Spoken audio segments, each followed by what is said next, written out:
만약 당신 남편이 매일 골프 치러 가는데 장사가 잘 될까요?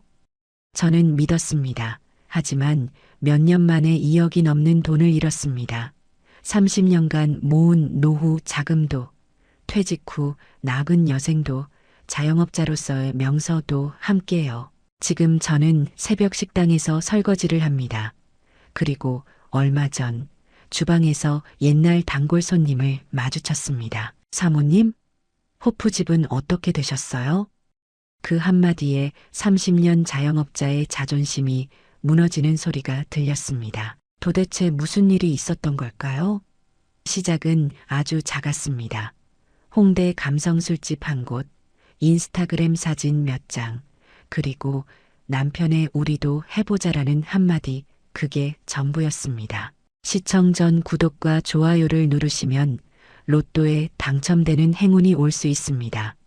그리고 지금 어디에서 시청하고 계신지 댓글로 남겨주세요. 여러분의 이야기도 듣고 싶습니다. 그럼 지금부터 시작되는 이야기 속으로 함께 들어가 볼까요? 저는 20대 후반에 결혼했습니다. 남편도 비슷한 나이였죠. 우리 부부는 공장에서 만났어요. 둘 다 월급쟁이였습니다. 얼마 지나지 않아 첫째 아들 준호가 태어났고 그로부터 몇 년 후 둘째 민수가 태어났습니다. 공장 월급으로는 네 식구가 살기 빠듯했어요. 남편이 어느 날 말했습니다. 여보, 우리 장사해볼까? 이렇게 월급만 받아선 애들 대학도 못 보낼 것 같아. 90년대 중반 우리는 큰 결심을 했습니다. 서울 대학가에 작은 호프집을 열기로 한 거예요. 손에 쥔 돈은 몇 천만 원, 여러 해 동안 공장 다니며 모은 전 재산이었습니다. 무슨 장사를 할까 고민했어요. 치킨집, 분식집, 여러 가지를 알아봤죠. 그러다 대학가 근처에 작은 호프집이 나왔다는 소식을 들었습니다. 권리금과 보증금, 월세를 합치면 딱 우리가 가진 돈으로 시작할 수 있었어요. 그곳은 서울 남쪽 대학가였습니다. 큰 대학교와 고시촌이 있는 동네였죠. 대학생과 고시준비생들이 많았어요. 남편에게 말했습니다. 여보, 여기 괜찮은 것 같아. 젊은 애들 많으니까 술집, 장사 괜찮을 것 같은데. 남편이 대답했죠. 그래, 우리 열심히 하면 성공할 수 있을 거야. 대학생들 상대로 장사하면 망하지 않겠지. 그해 가을, 드디어 우리 가게를 열었습니다. 간판에 철순이네 호프라고 썼어요. 10몇 평짜리 작은 가게였습니다. 테이블 10개 남짓이 전부였어요. 메뉴는 간단했습니다. 생맥주, 소주, 치킨, 감자튀김, 오징어, 안주 몇 가지. 가격도 저렴하게 책정했어요. 생맥주 몇천 원, 소주도 2,000원대, 치킨도 10,000원 이하. 대학생들이 부담 없이 올 수 있는 가격이었습니다. 처음 한두 달은 힘들었어요. 손님이 하루 평균 몇 팀 정도만 왔습니다.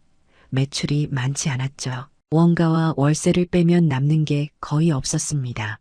하지만 포기하지 않았어요. 아침 일찍 일어나 시장에 가서 신선한 재료를 샀습니다.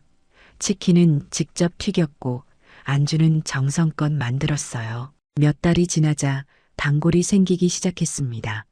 대학생들이 친구들을 데려왔어요. 여기 치킨 맛있어. 사장님 친절하시고 양도 많이 주셔. 입소문이 나기 시작했죠. 반년쯤 지나자 하루 평균 10팀 정도가 왔습니다. 매출도 제법 올랐어요. 1년쯤 지나자 자리가 잡혔습니다. 하루 평균 15팀 정도. 한 달 매출이 꽤 괜찮았어요. 원가와 월세, 인건비를 빼면 순이익이 600만 원 정도 남았습니다. 공장 다닐 때보다 훨씬 많은 돈이었죠. 남편이 말했습니다. 역시 장사 시작하길 잘했어. 몇 년 후 경제 위기가 터졌습니다. 나라 경제가 무너졌어요. 많은 회사가 망했고 실업자가 넘쳐났죠. 하지만 우리 가게는 오히려 장사가 잘 됐습니다. 힘든 시기에 사람들이 술을 더 찾았거든요. 비싼 술집에 손님이 몰렸어요. 그 시기에 우리 가게 매출은 오히려 30% 가까이 올랐습니다. 한 달 순이익이 800만 원 정도까지 올랐죠. 불경기에도 술집은 괜찮구나 자신감이 생겼어요. 2000년대 들어 대학가 분위기가 더 좋아졌습니다. 경기가 회복되면서 대학생들 주머니 사정이 나아졌어요. 개강 시즌에는 신입생 환영회로 난리였습니다. MT 가기 전 술자리, MT 다녀온 후 술자리 한 달 내내 예약이 꽉 찼어요. 동아리 회식, 과회식, 동기 모임, 우리 가게는 늘 만석이었습니다. 주말이면 웨이팅이 기본이었어요. 2000년대 중반쯤 한 달 매출이 3천만 원대 후반까지 올랐습니다. 순이익은 1000만 원 정도 정말 좋았어요. 월세도 좀 올랐지만 충분히 감당할 수 있었습니다. 두 아들도 잘 컸어요. 준호는 2000년대 후반 대학에 입학했고 민수는 몇 년 후 대학에 갔습니다. 대학 등록금이 한 학기에 몇백만 원씩 들었지만 기꺼이 냈어요. 준호에게 말했습니다. 공부 열심히 해. 엄마가 다 대줄게. 돈 걱정은 하지 마. 2010년대 들어 장사는 더욱 좋아졌습니다. 한 달 매출이 4천만 원 가까이 됐어요. 순이익은 1000만 원대 중반. 저는 대학가에서 성공한 자영업자였습니다. 주변 상인들이 부러워했어요. 철순이 언니 장사 진짜 잘 되네. 비결이 뭐야? 대답했죠. 성실하게 하는 거지. 재료 아끼지 않고 손님한테 친절하게. 그게 다야. 2010년대 중반쯤 준호가 대학을 졸업하고 취직했습니다. 중견기업 영업사원이었어요. 몇 년 후 민수도 졸업하고 공무원 시험에 합격했습니다. 정말 뿌듯했어요. 남편에게 말했습니다. 여보, 우리 애들 둘 다 잘 키웠어. 이제 우리 노후만 준비하면 돼. 우리 부부는 서울 남쪽 전세로 살고 있었습니다. 30평대 아파트 전세금은 억 단위 후반대였어요. 10여 년간 모은 돈으로 전세금을 마련했습니다. 매달 1000만 원 넘게 벌면서 생활비 쓰고 나머지는 저축했어요. 노후 자금도 쌓이고 있었습니다. 모든 게 완벽해 보였어요. 안정적인 장사, 성공한 두 아들, 전세 아파트, 30년 가까이 성실하게 일한 보상을 받는 것 같았죠. 하지만 그때 저는 몰랐습니다. 폭풍 전야의 고요함이었다는 걸 말이죠. 2010년대 후반 대학가에 변화가 일기 시작했습니다. 주변에 새로운 술집들이 하나둘 생겨났어요. 인테리어가 세련된 곳들이었습니다. 우드톤의 테이블, 은은한 조명, 벽면의 그림과 네온 사인, 인스타그램에 올리기 좋은 분위기였어요. 가격도 비쌌습니다. 생맥주가 5,000원대 후반, 소주도 5,000원 가까이, 안주도 2만 원이 넘었어요. 우리 가게보다 2배 가까이 비쌌습니다. 하지만 손님은 많았어요. 특히 젊은 여성 손님들이 많이 왔습니다. 사진 찍고 SNS에 올리고 분위기 즐기고. 저는 처음에는 별로 신경 쓰지 않았습니다. 우리는 우리 길을 가면 돼. 저렴하고 푸짐한 게 우리 장점이야. 하지만 그해 초부터 매출이 조금씩 줄기 시작했습니다. 한 달 매출이 4천만 원대에서 3천만 원대 후반으로 떨어졌어요. 단골 대학생들에게 물어봤습니다. 요즘 왜 덜 와? 다들 새로 생긴 감성 술집 간다며? 거기 분위기 좋고 사진 찍기 좋대. 충격이었습니다. 우리 가게는 분위기가 별로인가? 남편과 심각하게 이야기를 나눴습니다. 여보, 요즘 손님이 줄어들고 있어. 새로 생긴 감성 술집들 때문인 것 같아. 남편이 말했죠. 나도 봤어. 요즘 젊은 애들 그런데 좋아하더라. 우리도 인테리어 바꿔야 할까? 남편은 잠시 생각하더니 말했습니다. 인테리어 비용이 많이 들 텐데 괜찮겠어? 지금까지 잘해왔잖아. 조금만 기다리면 다시 좋아지지 않을까? 하지만 매출은 계속 줄었습니다. 그해 여름 한 달 매출이 3천만 원대 중반으로 떨어졌어요. 가을엔 3천만 원 초반까지 내려갔습니다. 순이익이 1000만 원대 중반에서 900만 원대로 줄었어요. 몇백만 원 감소, 불안했습니다. 이대로 가면 안 되겠어. 주변 감성 술집들을 둘러봤습니다. 정말 예뻤어요. 깔끔하고 세련되고 젊은 감각이 느껴졌습니다. 우리 가게를 돌아봤습니다. 20여 년 넘게 쓴 낡은 테이블, 낡은 의자, 형광등 조명, 오래된 벽지, 촌스러웠습니다. 이제는 바꿔야 할 때가 온 것 같았어요. 어느 날 저녁 남편이 골프 치고 돌아왔습니다. 여보, 오늘 골프장에서 재밌는 이야기 들었어. 무슨 이야기? 우리 동네 아는 형님이 홍대에 술집 하나 냈는데 대박 났대. 한 달에 몇 천만 원씩 번다더라. 남편 얼굴에 흥분이 역력했습니다. 홍대? 거기 임대료 비싸잖아. 비싸긴 한데 젊은 애들이 엄청 많잖아.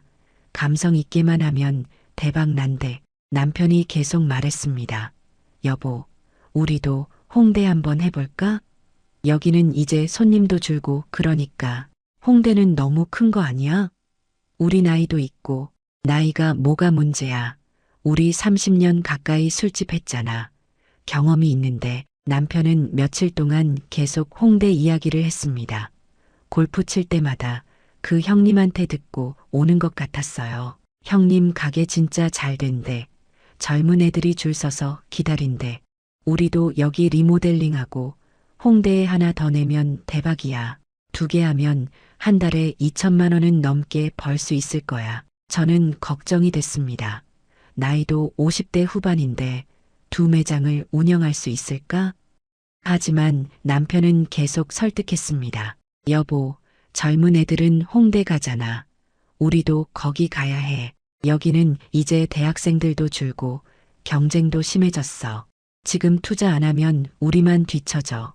매일같이 듣다 보니 저도 흔들리기 시작했습니다. 그러던 어느 날 남편이 홍대 매물을 하나 가져왔습니다. 여보, 여기 좀 봐. 홍대 메인 거리에 나온 매물이야. 20평 정도 되는데 권리금이 좀 있긴 한데 위치가 진짜 좋대. 권리금이 몇 천만 원이었습니다. 보증금과 월세도 만만치 않았어요. 이거 너무 비싼 거 아니야? 비싸긴 한데 위치가 좋으면 금방 뽑지. 형님 말로는 반년이면 투자금 회수한대. 저는 망설였습니다. 하지만 남편은 이미 마음을 정한 것 같았어요. 여보, 우리 나이 생각해봐. 지금 아니면 언제 해? 60 넘으면 못하잖아. 지금 투자해서 몇 년만 잘하면 노후 자금 확실하게 모을 수 있어. 애들도 다 컸고 이제 우리가 벌 때야. 남편 말에도 일리가 있었습니다. 젊은 애들은 정말 홍대를 많이 가니까요. 그리고 우리 가게 매출도 계속 줄고 있었습니다. 뭔가 변화가 필요한 시점이긴 했어요. 하지만 제 마음 한구석엔 불안감이 있었습니다. 너무 큰 모험 아닐까? 여보, 그래도 좀 더 생각해보자. 급하게 결정할 일은 아니잖아. 남편이 답답하다는 듯 말했습니다. 지금 안 하면 다른 사람이 선점해. 좋은 자리는 금방 나가. 결국 저는 남편 말에 떠밀려 홍대 매물을 보러 가기로 했습니다. 그날 밤 잠이 오지 않았습니다. 정말 우리가 홍대에서 할 수 있을까? 50대 후반 부부가 젊은 애들 상대로 감성 술집을 한다? 뭔가 어울리지 않는 그림 같았습니다. 하지만 남편은 이미 확신에 차 있었어요. 골프장에서 들은 성공 사례가 남편을 완전히 사로잡은 것 같았습니다. 여보, 우리도 할 수 있어. 젊게 하면 돼. 그렇게 우리는 홍대로 향하는 길에 발을 들여놓았습니다. 그때 저는 몰랐습니다. 이것이 우리 인생 최대의 실수가 될 줄은. 주말 오후 남편과 함께 홍대에 갔습니다. 메인 거리였어요. 젊은 사람들로 가득했습니다. 옷가게, 카페, 술집들이 빼곡히 들어서 있었죠. 여보, 봐. 사람 엄청 많지? 여기서 장사하면 대박이야. 남편이 신이 나서 말했습니다. 부동산 중개인을 만났어요. 30대 초반쯤 되어 보이는 남자였습니다. 사장님, 여기 정말 좋은 자리예요. 유동인구가 장난 아니거든요. 20평 남짓되는 공간이었습니다. 2층이었어요. 권리금이 얼마예요?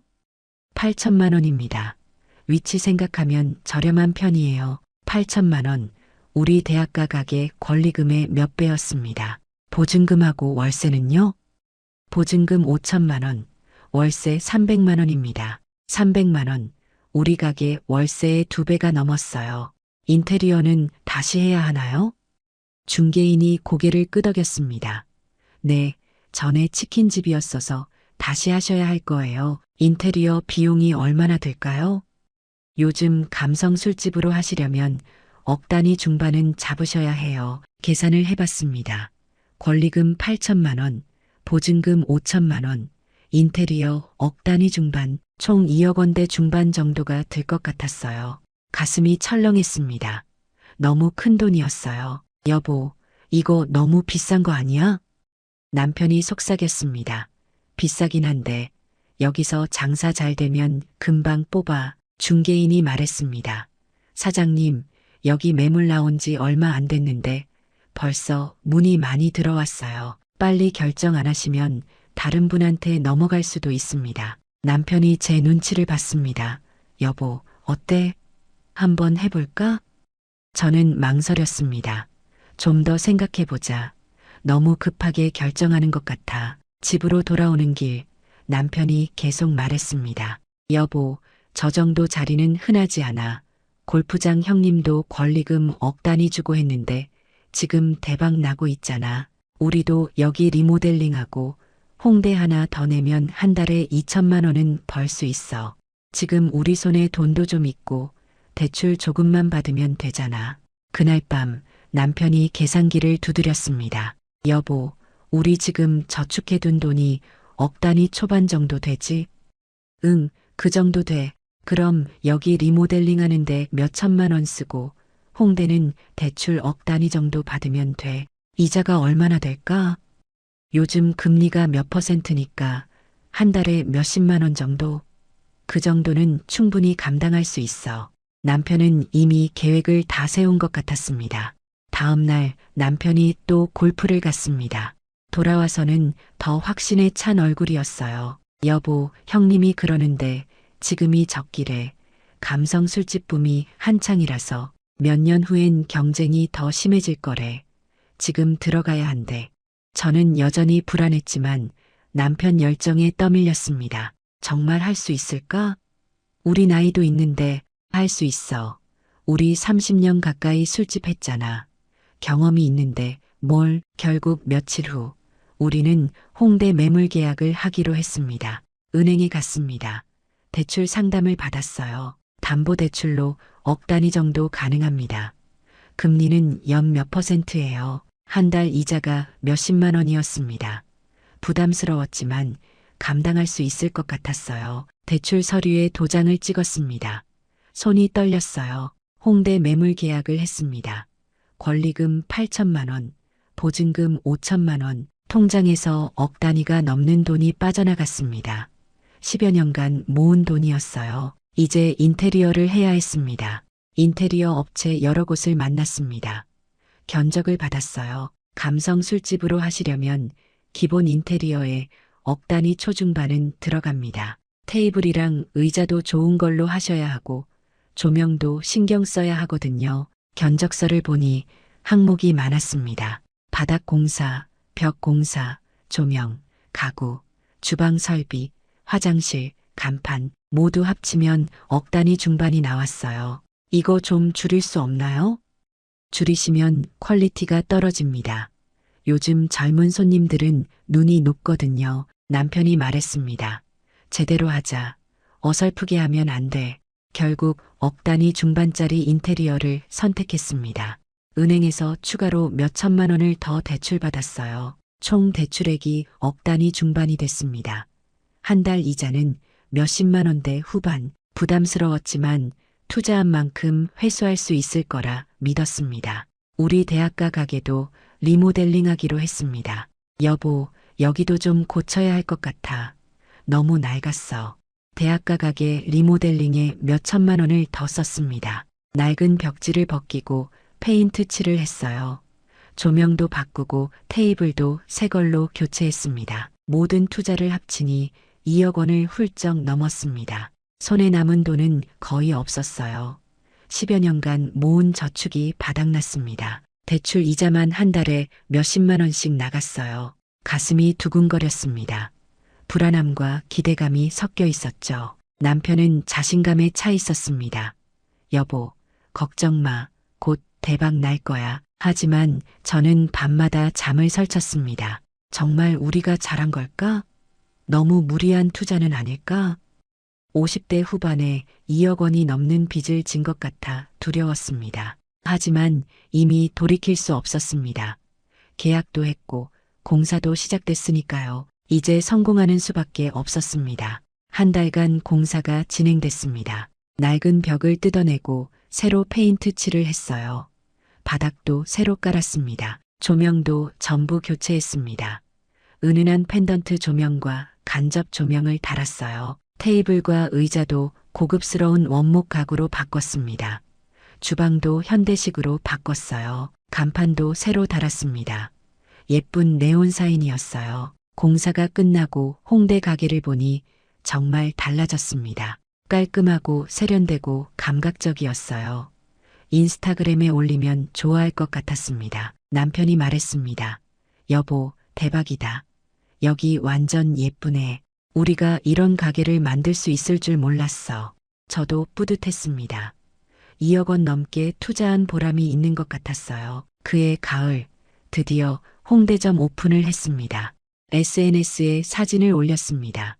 홍대 신상 감성 술집 오픈. 많이 찾아주세요. 반응이 뜨거웠습니다. 좋아요가 몇백 개씩 눌렸어요. 오픈 첫날 손님들이 줄을 섰습니다. 젊은 커플들, 대학생 그룹들, 직장인들, 생각보다 훨씬 많이 왔어요. 사장님, 여기 진짜 예쁘네요. 인스타에서 봤어요. 젊은 여자 손님이 말했습니다. 사진 찍어도 돼요?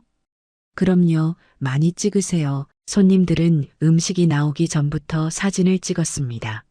인테리어를, 음식을, 자기들을, 그리고 바로 SNS에 올렸어요. 홍대 감성술집 대박, 분위기 미쳤다. 여기 꼭 가보세요. 입소문이 퍼져나갔습니다. 첫 주 매출이 몇백만 원이 나왔습니다. 예상보다 훨씬 좋았어요. 남편이 신이 났습니다. 여보, 봤지? 내가 뭘 했어. 대박 날 줄 알았어. 첫 달 매출이 4천만 원 가까이 나왔습니다. 원가율이 조금 높았지만 단가를 올려서 감당할 수 있었어요. 순이익이 1,000만 원대 중반 나왔습니다. 대학가 가게보다 몇백만 원 더 많았어요. 여보, 이 정도면 몇 년 안에 대출 다 갚을 수 있어. 남편이 말했습니다. 저도 안도했습니다. 다행이다. 걱정했는데 잘 됐네. 둘째 달 매출은 더 올랐습니다. 5천만 원 가까이 됐어요. 겨울에 접어들면서 술 수요가 늘어난 것 같았습니다. 셋째 달에는 연말 시즌이라 5천만 원대 중반까지 올랐어요. 석 달간 평균 매출이 5천만 원 가까이, 순이익은 월 1,500만 원 정도. 정말 좋았습니다. 대학가 가게와 합치면 한 달에 2,500만 원 가까이 벌었어요. 주변 상인들이 부러워했습니다. 사장님, 장사 대박 났네요. 리모델링 효과 엄청나다. 저희도 좀 고쳐야 하나 봐요. 자랑스러웠습니다. 역시 시대에 맞춰 변화해야 해. 젊은 감각을 따라가야 한다고. 남편은 골프장에서도 자랑했습니다. 형님, 덕분에 대박 났어요. 한 달에 몇 천만 원씩 벌고 있어요. 형님 말씀 듣고 결정하길 잘했어요. 새해가 되었습니다. 1월에도 좋은 흐름이 이어졌어요. 매출이 5천만 원 가까이, 순이익 1,500만 원 정도. 2월 초까지도 예약이 꽉 차 있었습니다. 발렌타인데이, 대학 개강 시즌, 2월 매출도 5천만 원 넘을 것 같았어요. 정말 완벽했습니다. 이 정도면 몇 년 안에 대출 전부 갚고 노후 자금도 든든하게 모을 수 있을 것 같았어요. 남편과 여행 계획도 세웠습니다. 여보, 올해 휴가 때 제주도 갈까? 30년 가까이 장사하면서 제대로 쉬어본 적 없잖아. 좋아. 올해는 꼭 가자. 모든 게 장미빛이었습니다. 남편은 골프 횟수도 늘렸어요. 여보, 이제 좀 여유 생겼으니까 골프 좀 더 쳐도 되지? 그래, 그동안 고생했으니까. 저는 두 매장을 오가며 바쁘게 일했습니다. 아침엔 대학가 가게, 저녁엔 홍대 가게. 하루에 12시간씩 일했어요. 힘들었지만 행복했습니다. 매출이 오르는 걸 보면 피로가 다 풀렸거든요. 어느 날 저녁 홍대 가게에서 젊은 손님들을 보며 생각했습니다. 역시 젊은 애들은 이런 분위기를 좋아하는구나. 우리도 변화에 맞춰 잘 따라왔어. 하지만 그때 저는 몰랐습니다. 이것이 폭풍 전 잠깐의 고요였다는 것을. 석 달 후면 모든 게 무너질 거라는 것을 말이에요. 석 달간의 달콤함은 그리 오래 가지 않았습니다. 그해 겨울이 지나고 봄이 오면서 뭔가 이상한 조짐이 보이기 시작했어요. 홍대 가게 매출이 조금씩 떨어지기 시작했습니다. 5천만 원대 중반이던 매출이 5천만 원 초반으로, 그 다음 달엔 4천만 원대 후반으로. 처음엔 계절적인 영향이라고 생각했어요. 봄이라 야외 활동이 많아져서 그런가 봐. 하지만 문제는 다른 데 있었습니다. 손님 구성이 달라지기 시작했어요. 처음엔 젊은 커플들과 대학생들이 많이 왔는데 이제는 30대 후반, 40대 초반 손님들이 줄을 이뤘습니다. 20대 초중반 손님들이 눈에 띄게 줄었어요. 어느 날 저녁 젊은 여자 손님 2명이 메뉴판을 보더니 고개를 갸우뚱했습니다. 언니, 여기 소주가 6천 원이야? 비싸다. 편의점에서 사 먹는 게 나을 것 같은데 그냥 다른 데 갈까? 두 사람은 결국 나갔습니다. 충격이었어요. 소주 6천 원이 비싸다고?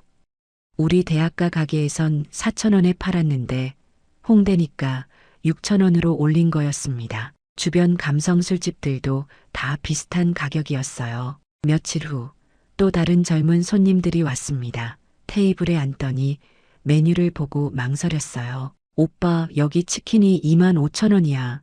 너무 비싼데? 소주랑 치킨 시키면 5만 원 나오겠다. 우리 편의점에서 맥주 사서 집에서 먹을까? 넷플릭스 보면서 그들도 주문하지 않고 나갔습니다. 무슨 일이 일어나고 있는 걸까? 인터넷을 검색해 봤습니다. 젊은 세대들 사이에서 새로운 트렌드가 생기고 있었어요. 홈술, 편의점 술, 혼술.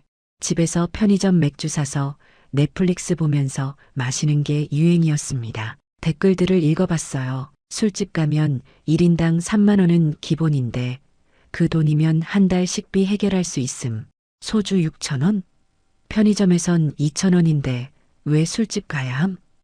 회식도 싫은데 친구들이랑 억지로 술자리 왜 해야 돼?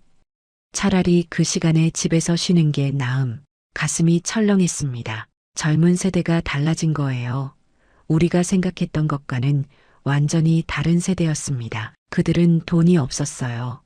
월세와 대출 이자로 빠듯했습니다. 소주 한 병 6천 원, 치킨 한 마리 2만 5천 원, 2명이 술집 가면 5만 원이 기본이었어요. 한 달에 4번만 나가도 20만 원 넘게 썼습니다. 젊은 애들에게 20만 원은 큰 돈이었어요. 게다가 젊은 세대는 건강을 중시했습니다. 술이 건강에 나쁘다는 인식이 확산됐어요. SNS에 운동 인증샷 올리고 샐러드 먹고 건강 관리하는 게 트렌드였습니다. 술 마시고 숙취에 시달리는 것보다 집에서 쉬거나 운동하는 걸 선호했어요. 대학가 가게에서도 변화가 느껴졌습니다. 개강 시즌인데도 예전 같지 않았어요. 신입생 환영회도 예전보다 규모가 작았습니다. 사장님, 요즘 애들 술 잘 안 마셔요. 단골 선배 학생이 말했습니다. 과 회식도 참여율이 낮아요. 다들 집에 빨리 가고 싶어 해요. MT도 안 가는 애들이 많고요.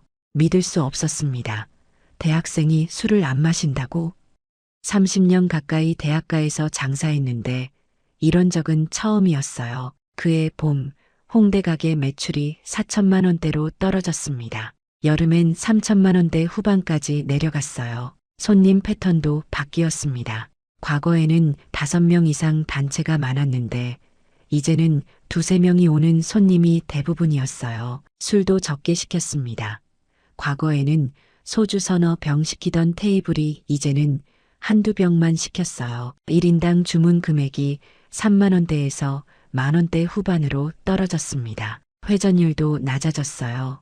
오래 앉아서 수다만 떨고 추가 주문은 안 했습니다. 어느 날 젊은 남자 손님이 말했습니다. 사장님, 물 좀 더 주세요. 네, 잠깐만요. 물을 가져다 주면서 테이블을 봤어요.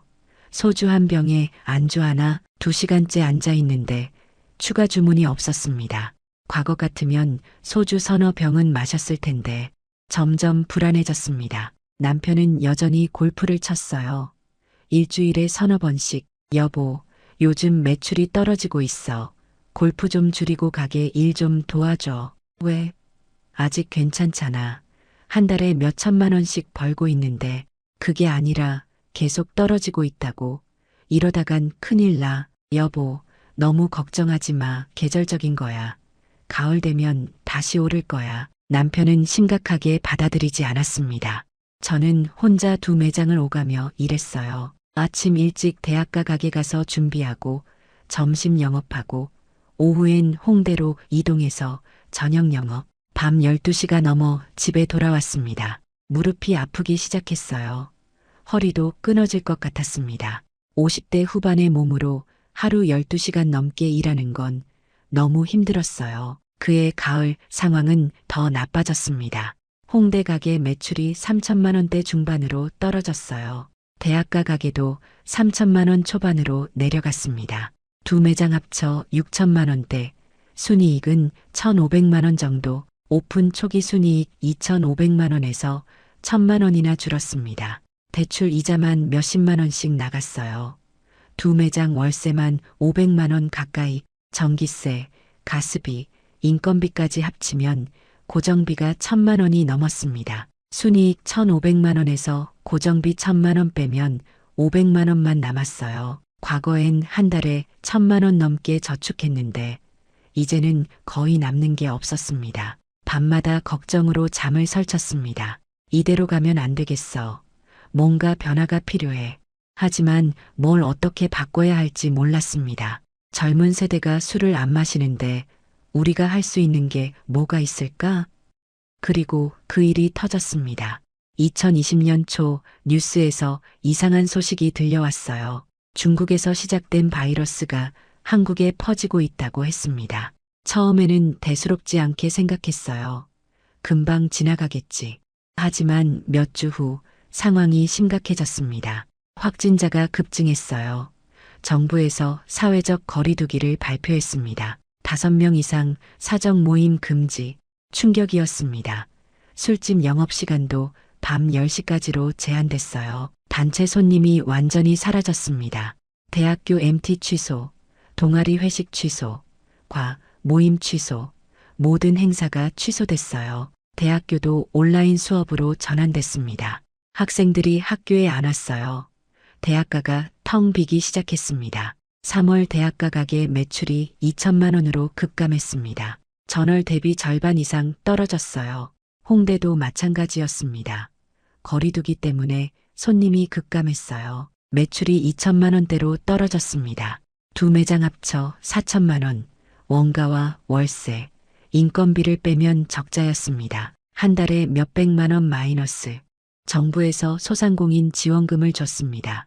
한 달에 100만 원 정도. 그걸로 적자를 조금 메웠지만 턱없이 부족했어요. 4월에도 상황은 나아지지 않았습니다. 매출은 비슷했고 여전히 적자였어요. 저축한 돈을 꺼내 쓰기 시작했습니다. 한 달에 몇백만 원씩 빠져나갔어요. 곧 나아질 거야. 여름 되면 괜찮아질 거야.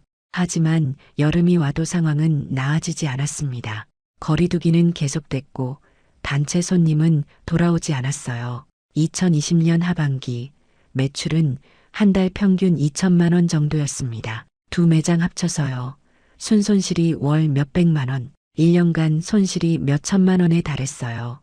모아둔 돈이 빠르게 줄어들었습니다. 2021년이 됐습니다. 백신이 나왔다는 소식에 희망을 가졌어요. 이제 끝나겠지. 하지만 변이가 계속 나왔습니다. 거리두기는 이어졌어요. 2021년 내내 매출은 2천만 원대를 벗어나지 못했습니다. 적자는 계속됐어요. 한 달 평균 몇백만 원 손실, 1년간 몇천만 원이 날아갔습니다. 남편에게 말했습니다. 여보, 이거 안 되겠어. 계속 적자야. 조금만 더 버텨보자. 곧 나아질 거야. 하지만 남편은 여전히 골프를 쳤어요. 횟수는 줄었지만 완전히 끊지는 않았습니다. 여보, 골프비라도 아껴야 하지 않아? 이것마저 끊으면 내가 뭐라고 살아. 조금만 더 버티자. 저는 혼자 두 매장을 지켰습니다. 손님이 없어도 매일 가게 문을 열었어요. 혹시나 하는 마음에 2022년 봄 정부에서 거리두기 해제를 발표했습니다. 엔데믹 시작, 드디어 끝났다. 이제 손님들이 돌아오겠지. 기대했습니다. 하지만 현실은 달랐어요. 거리두기가 풀렸는데도 손님은 예전만큼 오지 않았습니다. 회사들이 회식비를 대폭 삭감했어요. 몇 년간 적자를 본 기업들이 비용 절감에 들어간 거예요. 회식 금지령을 내린 회사도 많았습니다.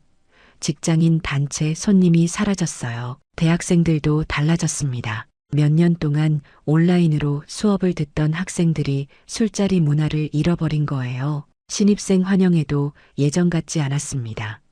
1차만 하고 빨리 집에 가는 분위기였어요. 2차 노래방 문화는 완전히 사라졌습니다. 단골 학생에게 물어봤어요. 요즘 왜 이렇게 술자리가 없어? 사장님, 요즘 애들 회식 싫어해요. 억지로 술 마시고 억지로 분위기 맞추는 거. 그 시간에 집에 가서 쉬거나 운동하는 게 낫대요. 충격이었습니다. 젊은 세대가 완전히 바뀐 거예요. 2022년 하반기 매출은 한 달 평균 2,500만 원 정도였습니다. 엔데믹이 됐는데도 코로나 이전 5천만 원의 절반 수준이었어요. 손님 패턴도 완전히 바뀌었습니다. 과거에는 5명 이상 단체가 많았는데 이제는 2명이 오는 손님이 대부분이었어요. 술도 적게 시켰습니다. 과거에는 소주 5병 시키던 테이블이 이제는 2병만 시켰어요. 1인당 주문 금액이 3만 원대에서 만 원대 중반으로 떨어졌습니다. 회전율도 낮아졌어요. 오래 앉아서 수다만 떨고 추가 주문은 안 했습니다. 물가는 폭등했습니다. 닭고기 가격이 30% 가까이 올랐어요. 감자 가격도 20% 넘게 올랐습니다. 식용유 가격이 절반 가까이 올랐어요. 소주 도매가도 올랐고 맥주 가격도 올랐습니다. 원가율이 급증했습니다. 과거 원가율 30%대 중반이었는데 이제는 50% 가까이 됐어요. 치킨 한 마리 원가가 만 원 가까이에서 만 원대 중반으로 올랐습니다. 2만 5천 원에 팔면 순이익이 만 원 정도밖에 안 남았어요.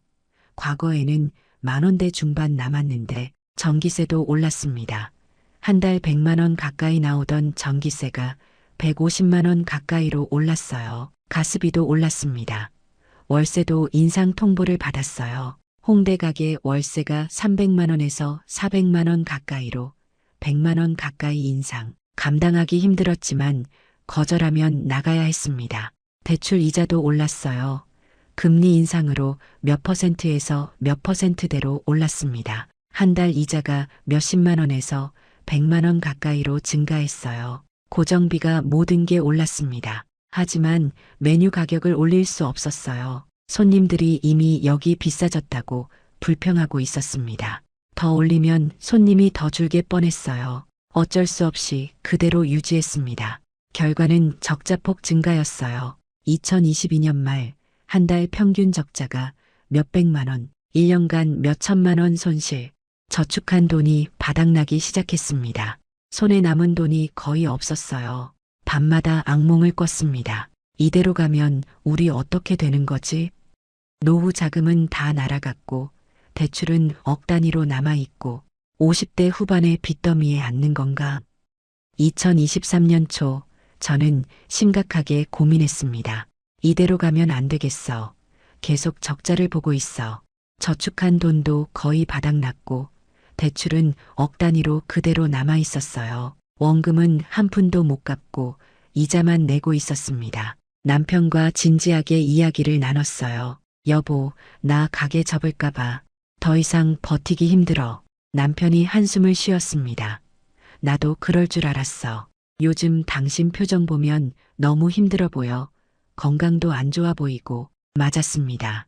나도 이제 60 가까운 나이인데 체력이 예전 같지 않았어요. 매일 12시간씩 서서 일하는 게 힘들었습니다. 허리도 아프고 다리도 아팠어요. 그런데 장사는 안 되고 빚만 늘어나고 이러다간 우리 노후 자금까지 다 날릴 것 같아. 남편이 고개를 끄덕였습니다. 알겠어.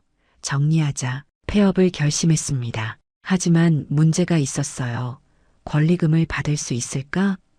부동산에 매물을 냈습니다. 홍대 가게 권리금 몇 천만 원, 30년 가까이 영업한 곳이고 리모델링도 깔끔하게 했으니 받을 수 있을 거라 생각했어요. 하지만 석 달 동안 연락 오는 사람이 없었습니다. 권리금을 몇 천만 원으로 낮췄어요. 그래도 반응이 없었습니다. 부동산 중개인이 말했습니다. 사장님, 요즘 술집 인수하려는 사람 없어요. 다들 술집은 사양산업이라고 생각해요. 권리금을 더 낮췄습니다. 여전히 연락이 없었어요. 결국 권리금 없이 그냥 나가기로 했습니다. 2억 원 넘게 들여 리모델링한 가게. 한 푼도 못 받고 그냥 비워주는 거였어요. 가슴이 무너졌습니다. 2024년 여름 몇 년 운영하던 홍대 가게 문을 닫았습니다. 마지막 날 단골 손님 몇 명이 왔어요. 사장님, 정말 폐업하세요? 아쉽다. 눈물이 났습니다. 미안해. 더 이상 못하겠어. 몇 년 추억을 정리했습니다. 오픈 축하 화환 사진, 단골 손님들과 찍은 사진, 모든 게 추억이었어요. 테이블과 의자는 그대로 두고 나왔습니다. 주방 기구도 놔두고 나왔어요. 새 주인이 쓰라고. 하지만 몇 달이 지난 지금도 그 자리는 비어 있습니다. 아무도 인수하지 않았어요. 건물주는 월세를 받지 못해 손해고 저는 권리금을 못 받아 손해였습니다. 모두가 손해인 상황. 이게 요즘 술집 시장의 현실이었어요. 대학가 가게도 정리했습니다. 30년 가까이 운영하던 가게. 여기도 권리금을 못 받았어요. 그냥 비워주고 나왔습니다. 폐업하고 나니 손에 남은 게 없었습니다. 대출 억 단위는 그대로 남았어요. 저축한 돈 몇 천만 원으로 대출 일부를 갚았습니다. 아직 억 단위 가까이 남았어요. 전세 살던 아파트 보증금을 빼서 대출을 더 갚았습니다. 남은 대출 몇 천만 원, 전세에서 월세로 옮겼어요. 서울 남쪽에서 서울 서쪽으로 이사했습니다. 20평 남짓 월세 아파트, 보증금 몇 천만 원, 월세 몇십만 원, 손에 남은 돈은 거의 없었습니다. 50대 후반에 무일푼이 됐어요. 다시 일을 해야 했습니다. 재취업을 알아봤어요. 하지만 60 가까운 나이를 고용하는 곳은 없었습니다. 편의점 알바도 나이가 많다고 거절당했어요. 결국 식당 설거지 일을 시작했습니다. 2024년 가을부터 식당에서 일하기 시작했어요. 하루 8시간 설거지와 청소, 한 달에 100만 원대 중반 정도 벌었습니다. 과거 호프집에서 순이익 1000만 원 넘게 벌던 시절과 비교하면 10분의 1 수준. 남편도 일을 시작했습니다. 골프는 완전히 끊었어요. 이제 골프 칠 돈도 시간도 없었습니다. 남편은 건설 현장 일용직으로 일했어요. 하루 10만 원 정도 벌었습니다. 한 달 20일 정도 일하면 200만 원, 둘이 합쳐 한 달 수입이 350만 원 정도, 월세 몇십만 원 내고 생활비 200만 원 넘게 쓰면 몇십만 원 남았어요. 대출이자 몇십만 원 내고 나면 거의 남는 게 없었습니다. 그 돈으로 원금을 조금씩 갚고 있었어요. 하지만 이 속도로는 몇 천만 원 대출을 다 갚으려면 10년 넘게 걸릴 것 같았습니다. 그때 저는 70 가까운 나이, 과연 그때까지 일할 수 있을까? 무릎은 이미 아프기 시작했습니다. 설거지 일은 체력 소모가 심했어요. 하루 종일 서서 일하니까요. 허리도 끊어질 것 같았습니다. 무거운 그릇들을 나르다 보면 하지만 쉴 수 없었어요. 빚을 갚아야 하니까. 얼마 전 식당 주방에서 옛날 단골 손님을 만났습니다. 그 손님이 저를 알아봤어요. 사모님? 호프집은 어떻게 되셨어요? 순간 얼어붙었습니다. 아, 그게 접었어요. 여기서는 일 좀 하고 있어요. 그 손님 얼굴에 놀라움과 안타까움이 스쳤습니다. 그러셨구나. 요즘 장사 안 되죠. 다들 힘들어 하시더라고요. 짧게 인사하고 헤어졌어요. 그날 밤 집에 돌아와 울었습니다. 30년 가까이 성공한 자영업자였는데 이제는 식당 설거지, 자존심이 무너지는 것 같았어요. 남편에게 말했습니다. 여보, 우리 어쩌다 이렇게 됐을까? 남편도 아무 말하지 못했습니다. 그저 제 손을 잡아줄 뿐이었어요. 2025년 지금 저는 60 가까운 나이입니다. 오늘도 식당 주방에서 설거지를 합니다. 오전 9시부터 오후 5시까지 8시간 무릎 보호대를 차고 일합니다. 허리 보호대도 찼어요. 60 가까운 나이에 하루 8시간 설거지 일을 하려면 몸을 보호해야 하니까요. 손은 늘 물에 젖어 있습니다. 거칠어졌어요. 과거 호프집 운영할 때도 손이 거칠긴 했지만 지금과는 비교가 안 됩니다. 매일 뜨거운 물에 세제를 묻혀 그릇을 씻다 보니 손등이 갈라졌어요. 남편도 건설 현장에서 일합니다. 60 가까운 나이에 무거운 짐을 나르고 청소하고 자비를 해요. 돌아오면 온몸이 쑤신다고 합니다. 하지만 쉴 수 없습니다. 아직 갚아야 할 빚이 몇 천만 원 남아 있으니까요. 지난 몇 년을 돌이켜보며 왜 술집이 망했는지 깊이 생각해 봤습니다. 여러분께 꼭 말씀드리고 싶은 교훈이 있습니다. 첫째, 시대가 완전히 바뀌었습니다. 회식 문화가 사라졌어요. 코로나 이전에는 회사 회식이 한 달에 한두 번은 있었습니다. 하지만 코로나를 거치면서 회식 문화가 무너졌어요. 재택근무가 확산되고 비대면 문화가 자리 잡으면서 굳이 모여서 술 마실 필요가 없어진 거예요. 회사들도 경기가 안 좋아지니 회식비를 대폭 삭감했습니다.